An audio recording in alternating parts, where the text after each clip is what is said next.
여러분 안녕하세요. 이철입니다. 월스트리트 저널이 최근 중국에서 유행하는 단어를 기사로 써서 보도를 했습니다. 이름하여 공동부유라는 말입니다. 아마 같이 함께 다 부자가 되자 이런 뜻인 모양입니다. 이것은 중국이 보다 적극적으로 사회의 평등을 촉진할 계획임을 시사하고 있습니다. 그렇지만 구체적으로 무엇을 어떻게 하겠다는 건지 세부 사항은 아직 모호합니다. 여기서 제가 관심을 가진 부분이 있었는데요. 월스트리트 저널이 중국의 지니 계수를 제시한 점입니다. 저는 진작부터 중국의 지니 계수에 대해서 관심이 많았습니다. 그렇지만 중국 정부는 이미 10년도 넘은 시점부터 지니 계수를 발표하지 않고 있었고 또 지니 계수를 계산하는 데 필요한 데이터도 제공을 하지 않았기 때문에 잘 알 수가 없었죠. 그런데 이번에 월스트리트 저널은 크레디트 스위스의 데이터라고 하면서 중국의 지니 계수가 2000년의 59.9에서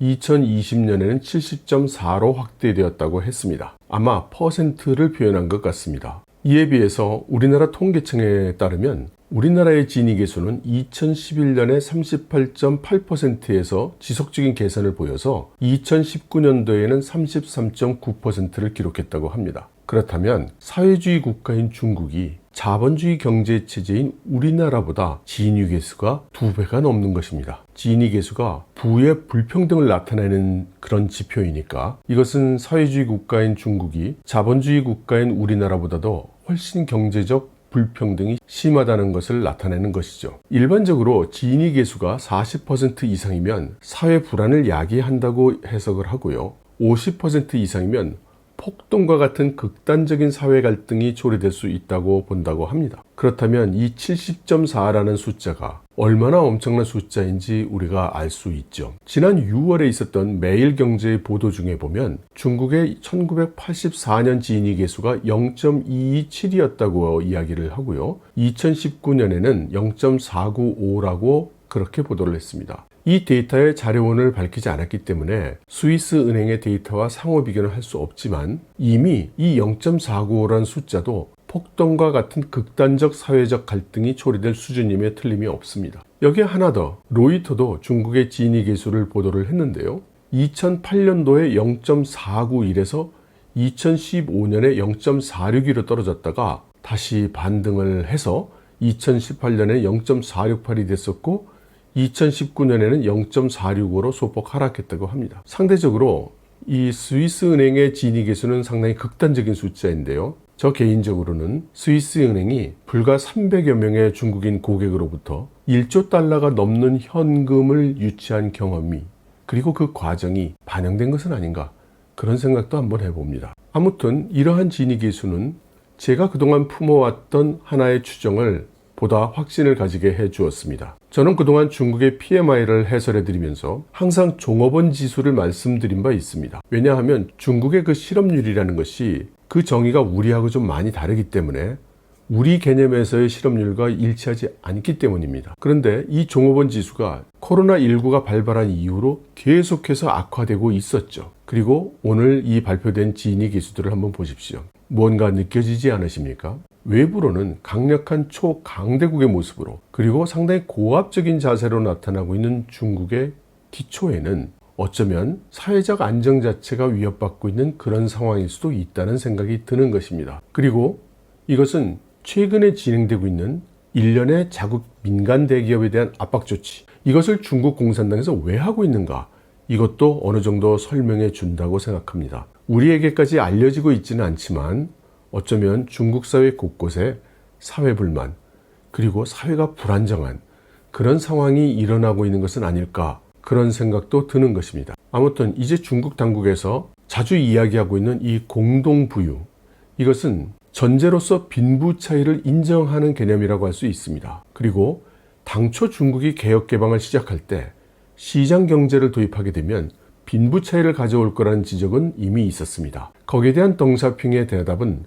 먼저 부자가 될 수 있는 사람은 먼저 부자가 되라 였죠. 그리고 그에 따라서 중국은 먼저 부자가 될 수 있는 사람들은 부자가 됐습니다. 그리고 엄청나게 큰 부자가 된 사람들도 이제 생겼죠. 오늘날 이제 시진핑 주석은 이제는 먼저 부자가 된 사람들이 아직 부자가 못 된 사람들을 끌어줘야 한다 라고 말하고 있어 보입니다. 영국의 BBC는 시진핑 국가주석이 최근 이 공동부유를 제안하면서 고소득에 대한 규제와 조정을 강화하고 법에 따라서 법적 소득, 최저소득을 보호하고 지나친 고소득은 합리적으로 조정해야 한다고 했다고 합니다. 그리고 이 시진핑 주석의 발언에 대해서 일부 분석가들은 중국 당국이 이 공동부유라는 정책을 이제 목소리 높여 이야기하는 이유는 중국 공산당의 정당성을 위해서 사회 최하층 인민의 지지를 공고히 하기 위한 것이다. 그리고 아마 다음 단계는 민간 대기업을 공격하지 않겠는가라고 예상했다고 합니다. 그것은 아마 방금 말씀드린 최근에 발생한 일련의 중국 민간 대기업에 대한 압박,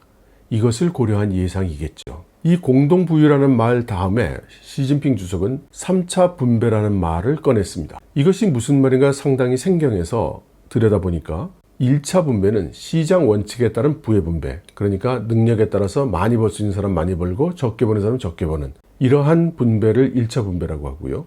2차 분배는 정부의 정책에 따른 부의 분배, 그래서 소득이 많은 사람에게는 세금을 더 많이 내게 하고 또 사회적 취약계층에게는 경제적 지원을 해주는 이런 분배를 2차 분배라고 부르고, 여기서 말하는 3차 분배는 자선 등을 통한 분배라고 합니다. 그러니까 돈 많은 사람이 좀 사회에 내놓아서 분배를 이룬다는 뜻이죠. 바로 이 3차 분배라는 키워드를 보고 중국의 관리들과 분석가들이 아마 중국 당국은 사회적 불평등을 해결하기 위해서 필요한 때 자본가 계급의 이익을 제한할 것이 아니겠는가, 이렇게 말하고 있습니다. 이 말은 소위 자선이라는 게 당국의 뜻에 의해서 집행될 가능성이 높다는 거죠. 그런데 만일 돈이 많은 자본가지만 본인이 원하지 않는데도 불구하고 자선을 해야만 하게 된다면 글쎄 그게 과연 자선일지 모르겠습니다. 이미 월스트리트 저널의 지적대로 중국 사회의 여러 방면에서 이 공동부유라는 키워드가 등장하고 있습니다. 그리고 로이터의 경우는 이 부의 공유가 두 가지로 구분이 된다고 했죠. 먼저 파이를 키운다는 의미, 그리고 커진 파이를 잘 나눈다는 그런 측면이라고 했습니다. 로이터는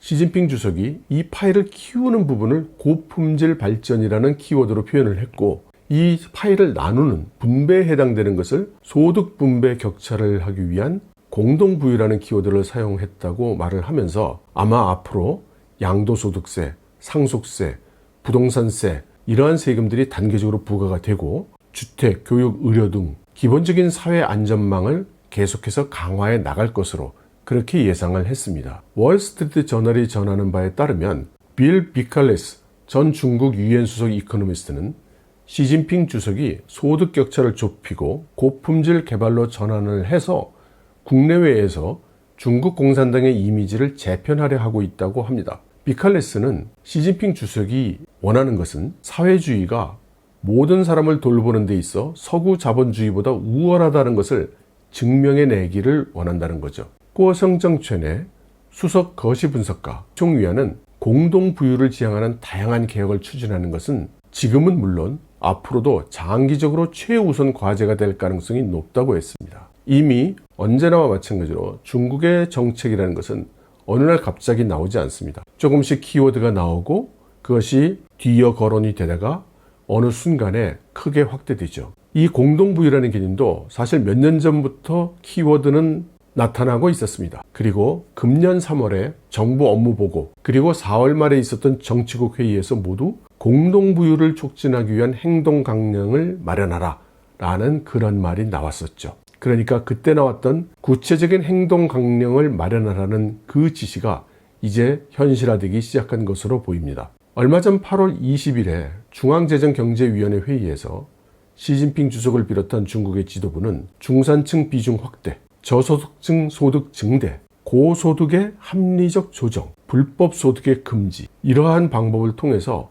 중산층이 이렇게 크고 이 양끝은 적은 이렇게 올리브 모양의 분배 구조를 형성할 것을 정책 방향으로 선언했죠. 이제 앞으로 몇 년간 이 공동부유라는 키워드에 따른 정책이 다각적으로 추진될 모양입니다. 이미 저장성을 공동부유의 시범지역으로 선정을 했고 여러 가지 정책 시험이 진행 중입니다. 그러나 분위기를 볼 때 시험 진행이지만 아마도 좋은 소식, 좋은 결과만 크게 우리에게 들려올 가능성이 크고 전국 확산은 이미 예정된 것으로 생각해도 크게 틀리지 않을 것 같습니다. 이 정책은 특히 민간 기업들에게 큰 영향을 줄 것 같은데요. 과연 중국 공산당이 생각하는 것처럼 중국 사회 현재 여러 모순을 해결하는 쪽으로 작용할 수 있을지 그야말로 귀추가 주목이 됩니다. 우리가 관심을 가지고 좀 들여다봐야 될 것 같습니다. 여러분 들어주셔서 감사합니다.